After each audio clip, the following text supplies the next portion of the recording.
जय जिजाऊ, जय शिवराय, जय शंभूराजे. नमस्कार मित्रांनो. मागच्या भागात आपण बघितले उंबरखिंडीत कहारतलब खान व त्याचे सैन्य वीर रायबागनसोबत आले. तेव्हा मावळ्यांनी गुप्त स्वरूपात त्यांच्यावर हल्ला उठविला. रायबागनने सल्ला दिला की आपण माघार घ्यावी.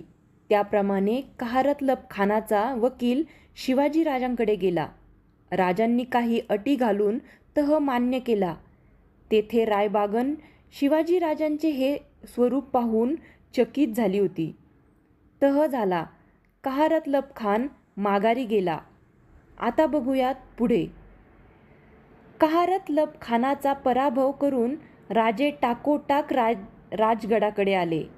गडावर येताच त्यांनी आपली उरलेली फौज गोळा करायला सुरुवात केली. प्रत्येक दिवस त्यांना मोलाचा वाटत होता. नजरबाजांना आज्ञा देऊन पुढे पाठविले होते. राजांनी आपल्या सैन्याचे 2 भाग केले. एक भाग राजांच्याकडे होता. राजांची ही गडबड पाहून जिजाबाईंनी विचारले, राजे, एक मोहीम पुरी केलीत, आता थोडी विश्रांती तरी. मासाहेब, विश्रांतीला आता अवसर नाही. शास्ताखानाची सुस्त आमच्या उंबरखिंडीच्या युद्धानं साप उडाली असेल. नेताजी कोकणातच आहेत. रायगड महाडपर्यंत ते खानाची हालचाल होऊ देणार नाहीत. आता शास्ताखानाला उसंत सवड देता उपयोगी नाही. आमचा दरारा खानाला समजायला हवा. मग खानावर चालून जाणार? छे, खानावर आत्ताच चालून जायचं काय कारण? वेळ आली तर तेही करू. पालवनाचा राजा जसवंत सिंग आमची आगळीक काढतो आहे. पन्हाळ्यावर आम्ही अडकलो असता ज्या सुरव्यांनी आमच्या विरुद्ध शस्त्र धरलं त्यांना जाब विचारायचा आहे. ज्या टोपीकरांनी आमच्या विरुद्ध तोफा डागल्या त्यांची असली घातकी सवय नष्ट करायची आहे. टोपीकरांचा बंदोबस्त आम्ही केला की खानाला आमच्या ताकदीची खरी जाणीव होईल. शंभूबाळ धावत आत आले. राजांनी विचारले, काय छोटे राजे, एवढे धावत आलात? आम्ही तुमच्याबरोबर येऊ. मोहिमेला? हो, मासाहेबांनी आम्हाला ही दिली.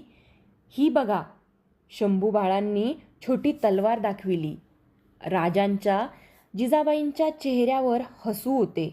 राजांनी शंभूबाळाला कौतुकाने उचलले. ते म्हणाले, अजून तलवार म्हणता येत नाही आणि निघाले मोहिमेला. राजे, खेळायचे दिवस फार थोडे आहेत. खेळून घ्या. पुढं आम्ही करतो तोच उद्योग तुम्हाला करावा लागणार आहे.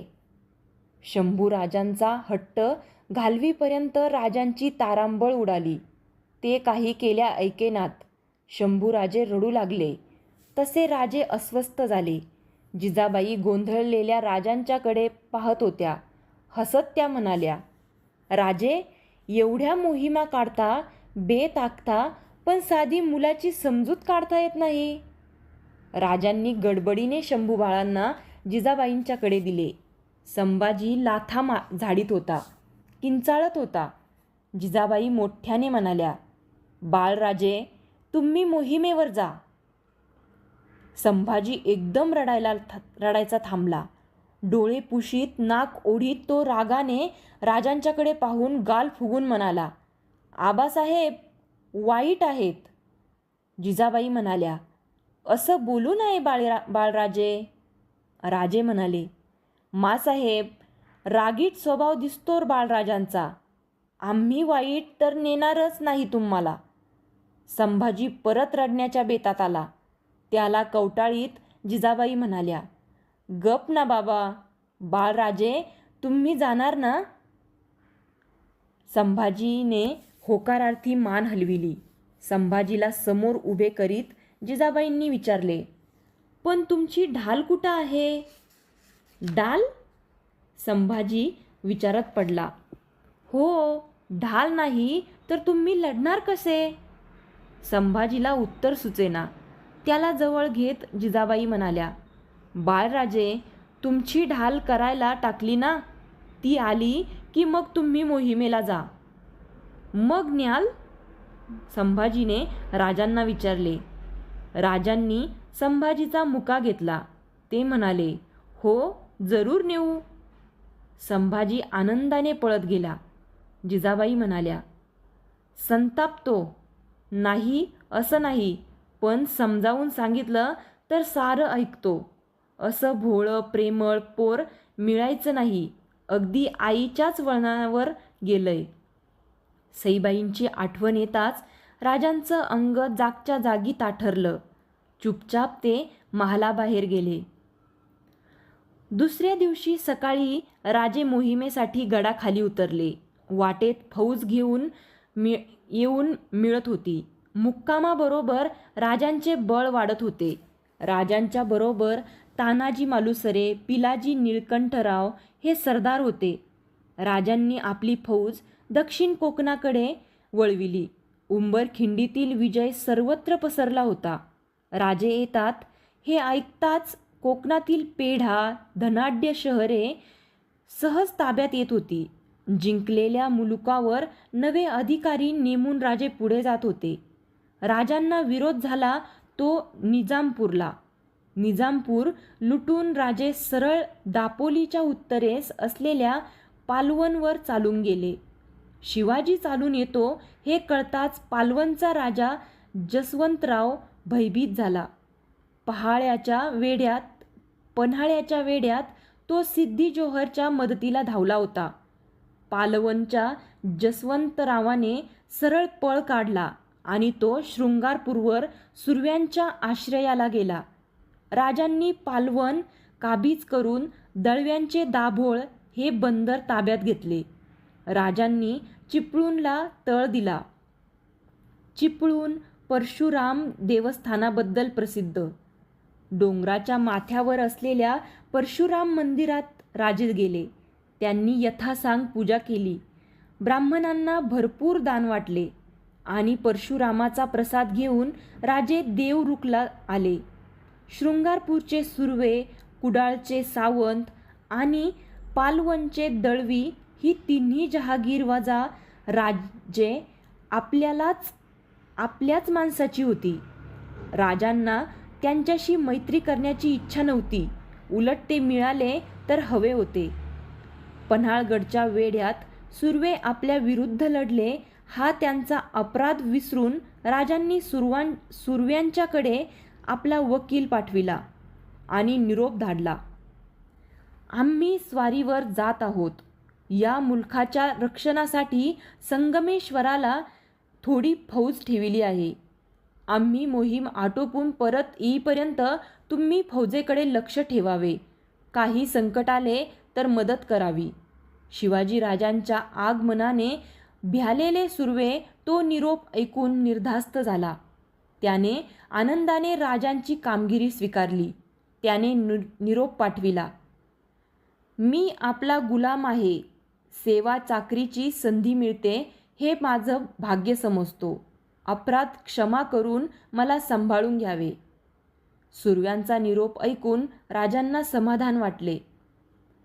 मोहिमेवरून परत येते वेळी सुर्वे यांची समजूत काढून त्यांना मानाने वळवून घ्यायचे राजांनी ठरविले. संगमेश्वरच्या फौजेवर तानाजीला नेमले गेले. पाठोपाठ पिलाजी निळकंठही हुकुमाप्रमाणे तानाजीला येऊन मिळाले. त्या दोघांना थोड्या फौजेसह संगमेश्वरला ठेवून राजापूरच्या रोखाने निघाले. शिवाजीराजे आपले 1000 घोडदळ व 3000 पायदळ घेऊन राजापूरवर धडकले. राजपुराबाहेर राजांनी तळ दिला. राजापूरची चारी बाजूंनी नाकेबंदी करून रिवाजाप्रमाणे राजांनी आपला वकील राजापुरात पाठविला. जाताना राजांच्या वकिलाने विचारले, टोपीकरांना बोलवायचे? छे छे, त्यांना बोलावू नका. ते बिचारे व्यापार उमीद करून पोट भरतात. आम्ही नंतर त्यांच्या भेटीला जाऊ. राजांच्या निमंत्रणानुसार राजापूरचे सधन व्यापारी, सावकार राजांना भेटायला आले. राजांनी खंडणीची मागणी केली, पण काहीही टाळाटाळ चालविली. राजांनी सर्वांना जाऊ दिले. जे शब्दाला जागणारे होते अशा व्यापाऱ्यांनी राजांना खंडणी भरली. ते गेले आणि राजांना वर्दी आली. टोपीकर येत आहेत. आमच्या भेटीला आम्ही न बोलवता? राजे निश्चल नजरेने शामियान्याच्या दरवाजाकडे पाहत होते. 4-5 साहेब ऐटीत आत आले. त्यांनी राजांना अदबीने आपल्या पसरट टोप्या काढून अभिवादन केले. राजे पाहत होते. रेव्हिंग्टन बरोबर आलेले Randolph Taylor, Richard Taylor, Gifford Ferrand, Richard Napier, Samuel Bernard हे इंग्रज राजांना निरखीत उभे होते. त्या इंग्रजांच्या चेहऱ्यावर स्मित होते. केसांची झुपके मस्तकावर खेळत होती. उंचापुऱ्या इंग्रजांनी मांड्यापर्यंत आलेले पांढरे शुभ्र झगले घातले होते. त्यांच्या खांद्यावर तांबड्या पितव्या लावल्या होत्या. पायात अरुंद विजारी आणि पायमोजे होते. टोपीवाल्यांनी आणलेल्या दुभाषाकडे पाहिले. दुभाषा मुजरा करून म्हणाला, राजे, आपण बंदराबाहेर आला आहात हे समजताच आपल्या भेटीसाठी हे इंग्रज व्यापारी आले आहेत. एक एक टोपीवाल्यांची ओळख दुभाषा करून देत होता. हे गिफर्ड, हे हेन्री रेव्हिंग्टन. राजांनी मानेने त्यांच्या अभिवादनाचा परत स्वीकार केला. राजे हसून म्हणाले, आम्ही न बोलवता आपणहून साहेब मजकूर आले. आम्हाला आनंद वाटला. रेव्हिंग्टन म्हणाला, आपली मैत्री आम्हाला व कंपनीला मोलाची वाटते. दुभाषा भाषांतर करीत होता. राजे म्हणाले, तसा आमचा परिचय आहेच. साहेब बिथरले. राजे हसून म्हणाले, मिरजेचा तह झाला. आपला जप्त केलेला माल आणि पकडलेले लोक आम्ही बाइज्जत सोडले. कैद केलेले गिफर्ड हेच ना? रेव्हिंग्टन हसला. तो म्हणाला, हे उपकार आम्ही कसे विसरू? राजे संतापले. काय कोडगी जात आहे ही? बेशरम. एवढी जाणीव होती तर मिरजेच्या तहाची शाई कागदावर वाळायच्या आत तोफा घेऊन पन्हाळ्यावर का गेलात? एवढी शब्दाची चाड होती तर रणांगणावर तुमचं निशाण फडकविताना लाज वाटली नाही? विजेचा लोळ उतरावा तसा भास झाला. रेव्हिंग्टन रुमालाने तोंड पुशीत म्हणाला, गैरसमज होतोय राजे. चूप. आम्ही सांगतो, तुम्ही पन्हाळ्याला का आलात ते सिद्दी जोहरचा बळकट वेढा तुम्हाला माहीत होता. शास्ता खान आमच्या मुलुकात उतरला आहे हे तुम्हाला माहीत होतं. शिवाजी संपला असं तुम्हाला वाटलं आणि तुम्ही तोफा घेऊन उरलेलं कार्य करायला धावलात. राजांची संतप्त नजर हेन्री रेव्हिंग्टनकडे वळली. रेव्हिंग्टन, तुम्हाला फार दूरचं दिसतं, होय ना? तुमच्याजवळ दूर अंतराची वस्तू अगदी जवळ दिसणारं साधन आहे म्हणे. तेच घेऊन पन्हाळ्याला आला होतात ना? मध्येच दुभाषाकडे वळून राजे म्हणाले, दुभाषे, आमचा प्रत्येक शब्द टोपीवाल्यांना जसाच्या तसा सांगा. पूर्ववत रेव्हिंग्टनवर नजर वळवीत राजे म्हणाले, हां साहेब, तुम्हाला फार दूरचं दिसतं यावर आमचा विश्वास नाही. तसं असतं तर असे वागला नसता. ही पाळी तुमच्यावर आली नसती. राजे क्षणभर खिन्न झाले. दुसऱ्याच क्षणी तिरस्काराने म्हणाले, हाच तुमचा व्यापार उदीम आहे. याचसाठी तुमचा मुलूक सोडून आलात. कसला व्यापार करता, मालाचा की देशाचा? तुमचा हा व्यापार असेल तर तो आम्हाला परवडायचा नाही. तो आम्हाला एक दिवस पश्चाताप करायला लावील. रेविंग्टनकडे पाहत राजे उठले. ते म्हणाले, नाही, तुम्हास क्षमा होणे नाही. राजे, आपण म्हणाल ती खंडणी. रेविंग्टन चाचरला. खंडणी? काय उपकार करतात काय? राजे त्वेषाने आसनावरून उठले आणि ओरडले, या हरामखोरांना गिरफ्तार करा. आपला बावटा फडकावून आमच्यावर गोळे उडविण्याचं प्रायश्चित्त त्यांना आणि त्यांच्या कंपनीला मिळायला हवं. राजे शामियान्याबाहेर पडले. त्यांनी आपल्या फौजेसह राजापुरात प्रवेश केला. ज्या व्यापाऱ्यांनी खंडणी दिली होती तेवढे वळवून बाकी सर्व सावकार आणि व्यापारी यांना संपूर्ण लुटण्याची आज्ञा राजांनी दिली. राजांचे लक्ष इंग्रजांच्या वखारीकडे गेले. तटबंदीने बंदिस्त असलेल्या वखारीकडे बोट दाखवून राजांनी आज्ञा दिली, टोपीवाल्यांची ही वखार पुरी लुटा. कुदळी लावून खनती करून लूट करा. जेवढे टोपीवाले सापडतील तेवढे गिरफ्तार करा.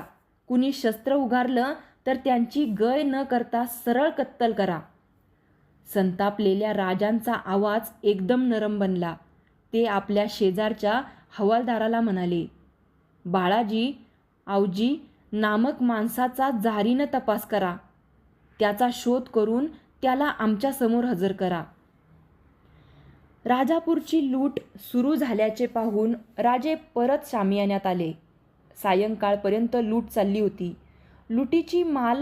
लुटीचा माल राजांच्या समोर येऊन पडत होता. शामियान्याबाहेर लुटीच्या इतर सामानांचे ढीग लागले होते.